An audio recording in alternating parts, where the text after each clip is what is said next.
kami dari kelompok 2 kelas 12 MIPA 4 akan melakukan praktikum reaksi koloid, yaitu membuat es krim.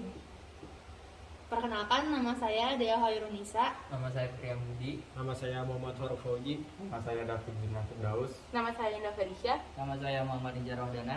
Nama saya Muhammad Rizky Ramadan. Selamat menonton. Assalamualaikum wabarakatuh. Perkenalkan, nama saya Muhammad Faruk Fauji.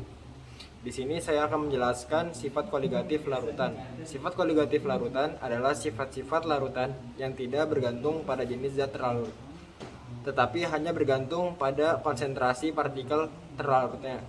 Sifat koligatif larutan dipengaruhi oleh beberapa faktor, yaitu yang pertama penurunan tekanan uap jenuh, yang kedua kenaikan titik didih, yang ketiga penurunan titik beku, dan yang keempat tekanan osmosis.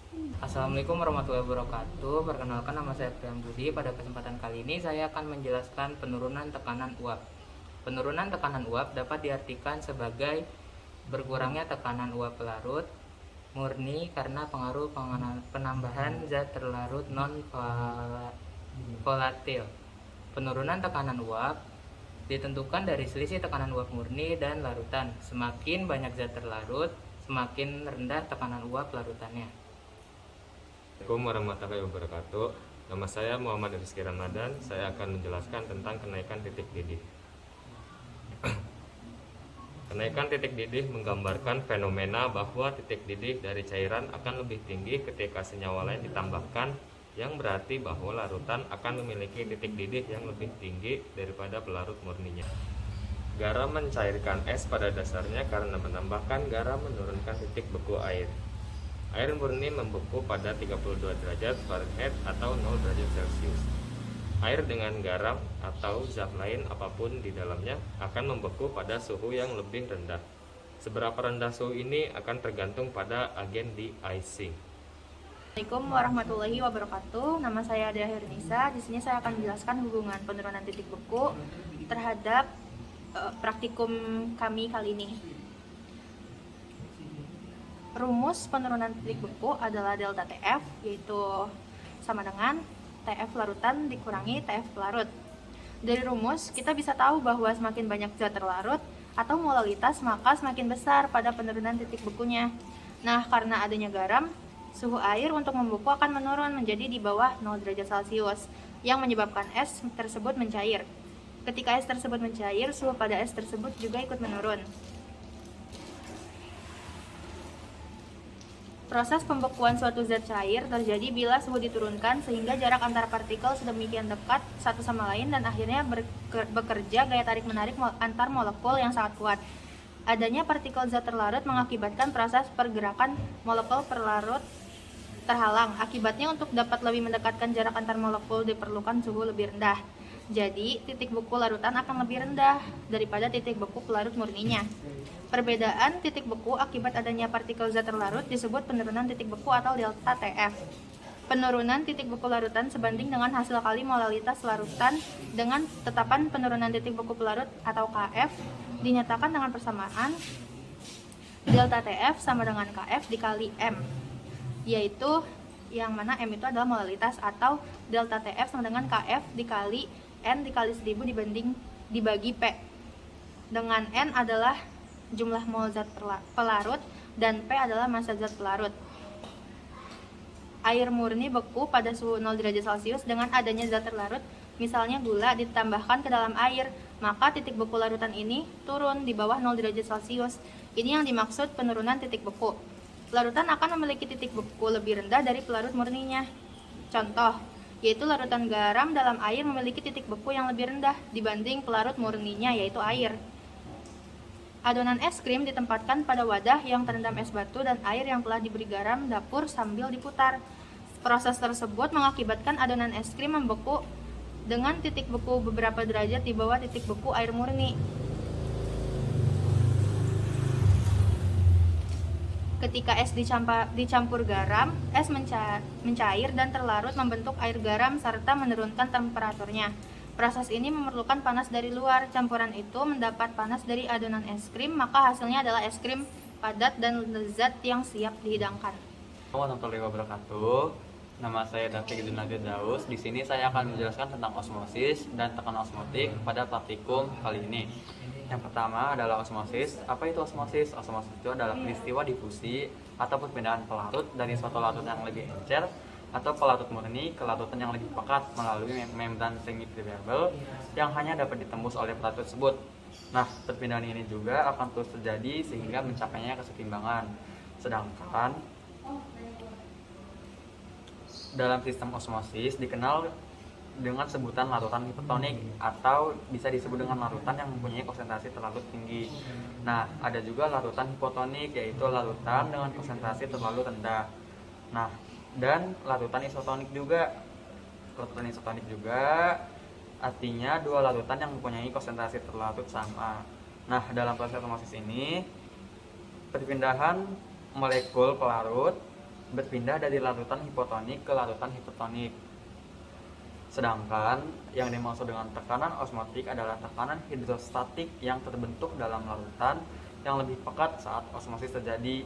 Tekanan osmotik inilah yang akan mempertahankan kesetimbangan osmotik. Tekanan osmotik ini merupakan salah satu sifat koligatif larutan. Assalamualaikum warahmatullahi wabarakatuh. Nama saya Muhammad Nijar Wahdana. Saya akan memberitahu alat dan bahan membuat es krim.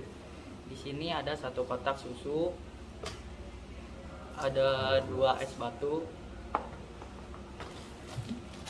garam 1 bungkus, dan 3 plastik, dan 2 buah baskom.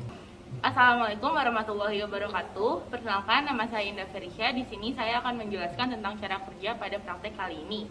Pertama-tama kita harus mempersiapkan alat dan bahannya, seperti yang telah disebutkan tadi. Kemudian kita siapkan 100 ml susu cair yang dimasukkan ke dalam plastik, kemudian ikat plastik.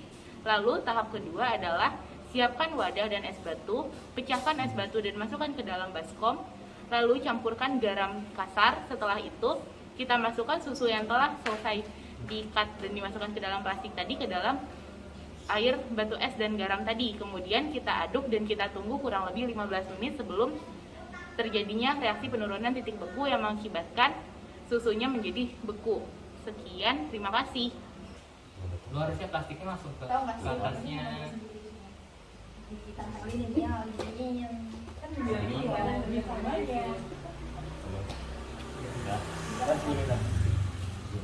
Udah banyak banget sih.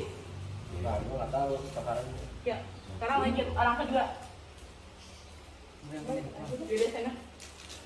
Bentar ini habis banget.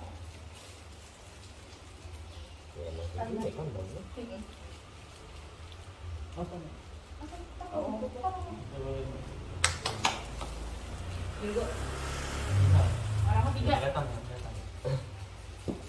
Dua orang yang nggak ngapa-ngapain.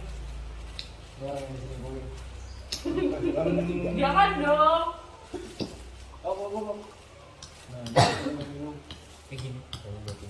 Jangan ada udaranya. Jangan ada udaranya. Ada. Tali. Iya, tapi jangan ada udaranya, Besti. Gak ada oksigennya.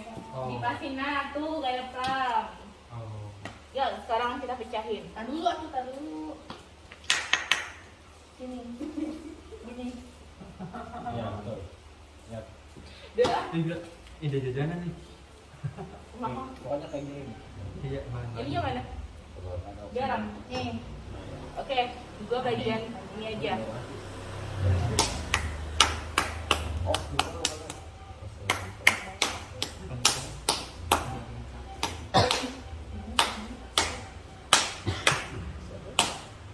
Bisa kok, tenang.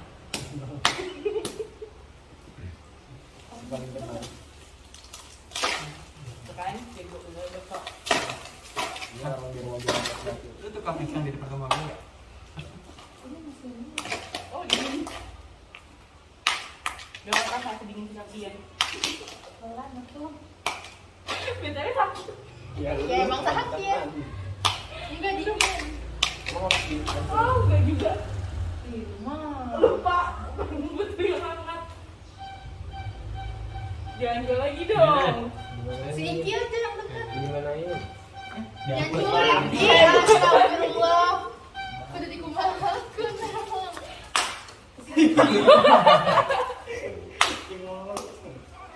Di sini. Gak tahu. Itu di Gak apa-apa, suka-suka dia lah. Lama amat apa? Hujan. Gak ada apa-apa. Itu puding apa sih? Kamu kok Iya, kan gue bilang dari tadi. puding apa kagak? Iya ya. Pada yang awalnya itu walaupun kuning banget tetap enak ya. Jadinya terasa. Oke, dari si abang. Gimana? Sampai Si abang. gimana kan bilangnya di depan Iya, kok lu tahu? SD kakak satu. Tampol. Ya bisa aja dari gue. Jadi kita ini yang pecah. Sekarang yuk. Sekarang garamnya. Es batunya udah cair. Terus kita masukin garam yang banyak. Oh, belum pecah. Udah cair. Oh, udah pecah. Dikit aja. ada ragu. Di bawah aja masih. Udah. Dikit. Yang banyak orang yang harus banyak. Wih, Bang, Kan untuk menurunkan suhu. panas. Banyak Banget. Cuma ini panas ya. Enggak ada sembakan juga. Tapi kok Oh, lu bilang panas? Ini kan gua masih sumpit. Untuk sempit. Itu. Pakai sempit coy. Iya. Jangan pakai taruhin. ya aduh. Ini mau bikin lagi juga boleh. Yo, kita mukbang. Itu nanti itu semua. Habis ini. Beres ya, cuma tahu. Gini aja sih. Pakai tangan nggak sih? Aduh, sorry. Mending pakai tangan. Tangan lu. Dingin banget pasti, Pram. Enggak dong. Enggak tahu. Udah biasa dingin sama aku. Iya. Nanti itu dulu. Asli gini tuh. Ngapain ini lama-lama? Sekali doang. Pakai timer. Gitu. Asin. Aktif. Oh, mau. Kurang aslinya tau. Kurang lagi ya? Kurang gede juga tempatnya. Enggak, nggak apa-apa. Kurang gede mas. Kurang kasih tapi kayaknya. Harusnya maksudnya satu aja mas. Ini ditutupnya makanya kan gitu. Kedua. Oh, ditutup. Itu. Iya. Kayak gini. Ini telah selesai dengan hasil praktikum kami. Berikut adalah hasilnya. Bisa dilihat bahwa susu yang tadinya cair setelah dimasukkan ke dalam air batu es dan campuran garam kasar menjadi beku setelah didiamkan dan dikocok-kocok setelah 15 menit. Maka praktikum kali ini adalah adonan es krim yang ditempatkan pada wadah yang terendam es batu dan air yang telah diberi garam dapur tersebut mengakibatkan adonan es krim membeku dengan titik beku beberapa derajat di bawah titik beku air murni. Dan ketika es dicampur garam, es mencair dan terlarut membentuk air garam serta menurunkan temperaturnya.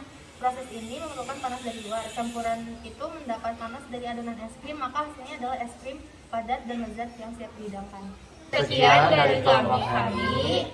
Kurang lebihnya mohon maaf. Wassalamualaikum warahmatullahi wabarakatuh.